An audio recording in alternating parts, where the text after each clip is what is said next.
자, 오늘 여러분하고 만날 지문은요. 근데 명쾌하지가 않을 수도 있습니다. 안녕하세요, 김기현입니다. 반갑습니다. 자, 오늘 여러분하고 만날 지문은요, 크립키입니다. 크립키. 수능 특강 222쪽에 있었던 내용을 가지고 연계를 했다고 하고요. 그 다음에 수능 특강에 또 257쪽에 분석 판단, 종합 판단 뭐 이런 것들이 같이 있거든요. 근데 조금 난해하게 읽을 수는 있어요. 그래서 선생님이 이 부분을 이렇게 읽었어야 돼 라고 하면서 쉽게 설명을 한번 해드리도록 할게요. 첫 번째 나왔던 게 뭐에 대한 이야기냐면 가능성 판단에 대한 문제 제기라고 이야기를 했어요. 가능성에 대한 판단을 할 때 어떤 문제가 있는지 그 두 가지의 문제를 제시해 줬는데요. 첫 번째가 뭐였냐면 가능성에 대한 판단의 수단으로 상상을 신뢰할 수 있는가 라는 말하고요. 두 번째가 아주 중요한 말인데요. 경험은 가능성에 대한 판단의 수단이 될 수는 없는가 라고 이야기했어요. 그 말은 경험이 아닌 다른 것이 가능성에 대한 판단의 수단으로 본다는 거죠. 그게 바로 뭐였죠? 상상입니다.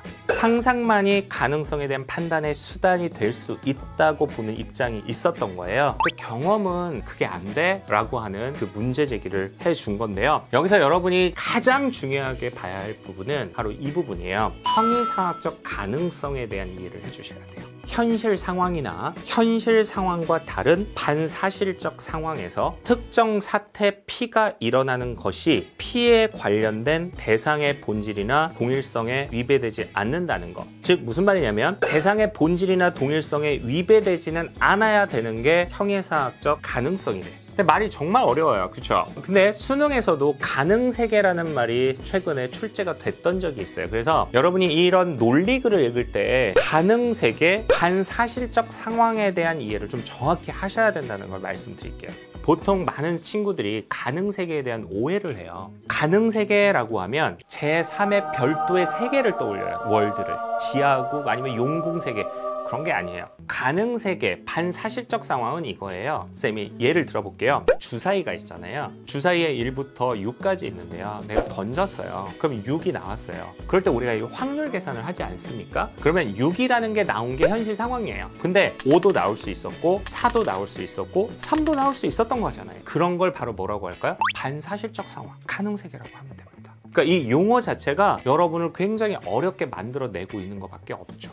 자, 그러면 다음에 지문에서 이런 말이 나왔었어요. 형이상학적 가능성에 대한 입장을 정리를 해놓으면 이런 거죠. 형이상학적 가능성 판단의 수단은 상상만인가? 그러니까 상상만 그렇게 할 수 있느냐라고 했을 때 데카르트를 비롯한 근대 철학자들은 그렇다. 상상만 형이상학적 가능성 판단을 할 수 있어 라고 이야기하는 거라면 크립키라는 사람은 아니요. 상상뿐 아니라 경험도 수단이 될 수 있어요 라고 했어요. 이게 입장 차이죠. 경험도 형이상학적 가능성 판단의 수단이 될 수 있어요 라고 이야기해요. 그리고 두 번째, 상상을 신뢰할 수 있습니까? 라고 했을 때 이건 차이가 없어요. 둘 다 신뢰할 수 있다 라고 이야기를 하죠. 그리고 사례가 나와 있어요. 자, 읽어드릴게요. 크립키는 경험을 통해 현실성에 대한 판단뿐 아니라 가능성에 대한 판단에도 이를 수 있다고 주장했다. 방금 정리했잖아요. 그래서 근대 철학자들의 첫 번째 믿음을 부정을 하는데요. 우리는 저녁에 서쪽 하늘에 있는 어떤 천체를 개밥바락이라는 고유명사로 지칭했고 또 아침에 동쪽 하늘에 있는 어떤 천체를 샛별이라는 고유명사로 지칭했는데 개밥바라기와 샛별은 모두 금성으로서 서로 동일한 천체임을 관측 경험으로 안다. 이 말을 이해하시면 뒤의 내용들은 아주 쉬워집니다. 그럼 개밥바락이란 말을 안 들어봤을 것 같아요. 우선 이게 뭐냐면 저녁이 됐을 때요. 걔한테 밥을 줄 만한 시간이 됐을 때 뜨는 별이래요. 샛별은 뭐냐면 동쪽 하늘에 뜬 별이에요. 그러니까 옛날 사람들은 이렇게 생각하는 거죠. 서쪽에 떠 있는 별과 동쪽에 떠 있는 별이 다른 별이라고 생각했던 거예요. 그런데 나중에 관측을 해보니까 결국 같은 놈이야.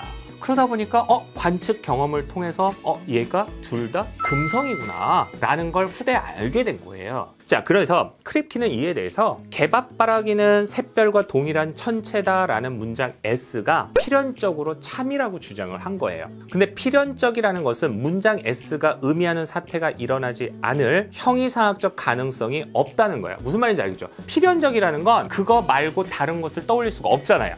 필연성에 대한 이야기죠. 그런데요, 사람들이 개밥바라기로는 금성을 지칭하고 샛별로는 금성이 아닌 천체 A를 지칭하여 문장 S가 거짓인 상황을 누군가가 상상을 한다고 가정을 해보자는 거예요. 그리고 문장 S의 필연적 참을 부정했다고 하자. 이 경우에도 크립키가 문장 S의 필연적 참을 긍정하려면 그는 근대 철학자의 두 번째 믿음을 부정해야 할 것으로 보인다. 그러나 크립키는 문장 S의 필연적 참을 긍정하는데 또 상상을 가능성에 대한 판단에 신뢰할 만한 수단으로 인정을 한대요. 뭐지? 크립키에 따르면 사람들이요, 개밥바라기로 지칭하는 게 금성이고 샛별로 지칭하는 게 천체 A여서 문장 S가 거짓인 상황 1이에요. 그러니까 이게 뭐냐면 개밥바라기하고 샛별은 원래 동일 대상이었던 것이 지금 우리가 관측 경험상 알게 된 건데, 그게 아니라 가정을 해보자는 거예요. 샛별하고 그 다음에 개밥바라기는 그냥 다른 별인 거예요. 이게 있을 때 문장 S가 거짓인 상황이니까 개밥바라기는 샛별과 동일한 천체다. 이건 문장 S죠. 이건 거짓일 거 아니에요. 이 상황 1은 사람들이 개밥바라기로 지칭하는 것과 샛별로 지칭하는 것이 모두 금성일 때 문장 S가 거짓인 상황 2. 상황 2는 지금까지 선생님이 이야기해줬던 거예요. 동일한 거죠. 그러면 얘는 문장 S가 거짓인 상황 2가 되는데 얘는 전혀 다른 상황이라는 거예요. 다르다. 상황 1은요, 현실 상황과 달리, 현실 상황은 실제로 있는 상황이잖아요. 두 고유 명사가 지칭하는 천체가 서로 달라서 문장 S가 거짓인 반사실적 상황이고, 왜 반사실적 상황인지 알겠죠? 상황 2는 두 고유 명사가 지칭하는 천체가 모두 금성일 때 문장 S가 의미하는 사태가 현실 상황과 달리 일어나지 않은 반사실적 상황인 거죠.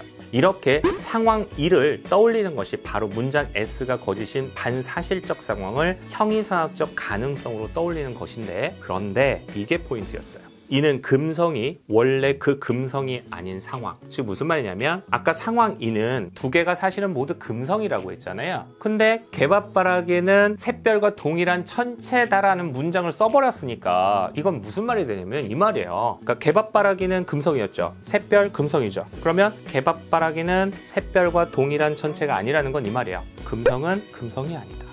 문장 여러분 성립해요? 금성은 금성이 아니다. 동일한 건데? 그래서 이런 말을 한 거죠. 이는 금성이 원래 그 금성이 아닌 상황, 즉 동일성이 훼손되는 상황을 상상한 거랑 똑같아졌다는 거예요. 우리 형이상학적 가능성 이야기할 때 지문에 뭐라고 이야기했어요? 동일성을 훼손해서는 안 된다고 이야기했잖아요. 그러니까 이렇게 정리가 되죠. 앞부분에서 분명히 이 말을 했잖아요. 동일성이 훼손되는 상황은 빠져야 돼요. 형이상학적 가능성을 판단할 때. 그러니까 이렇게 된 거죠. 지금 이것은 금성이 원래 그 금성이 아닌 상황, 즉 동일성이 훼손되는 상황을 상상한 거란 말이에요. 그럼 그게 허용될 수 있다 없다? 안 된다는 거예요. 동일성에서는 인정하지 못해요. 그래서 크립키에 따르면 데카르트가 행한 상상처럼 상상을 형이상학적 가능성을 입증하기 위한 것으로 한정한다면 상상은 충분히 형이상학적 가능성 판단에 신뢰할 만한 뭐가 된다? 수단이다 라고 이야기를 합니다. 그래서 정리는 안 될 거예요. 잘. 그래서 논리 철학은 기출을 여러분이 실제로 풀어보셔도요, 머릿속에 정리가 좀 안 돼요. 그래서 정리를 하려고 하는 노력을 오히려 안 하는 게 더 좋을 수도 있어요. 글의 흐름을 바탕으로 그냥 읽어내는 훈련을 자꾸 해주셔야 돼요. 오히려 우리 앞에서 퍼트넘 선생님이 이야기할 때도 한번 이야기했었죠. 여기에 사용되어 있는 용어를 정확히 하는 거. 거기에 더 초점을 맞춰야지 이 내용을 막 내가 암기하거나 정말 기억하려고 하는 건 좀 올바른 자세가 아니다라고 말씀드릴 수 있겠습니다. 다음부터 좀 더 재밌고 그런 내용들을 할 거니까 기대해 주십시오. 고생 많으셨습니다. 다음에 뵐게요. 안녕.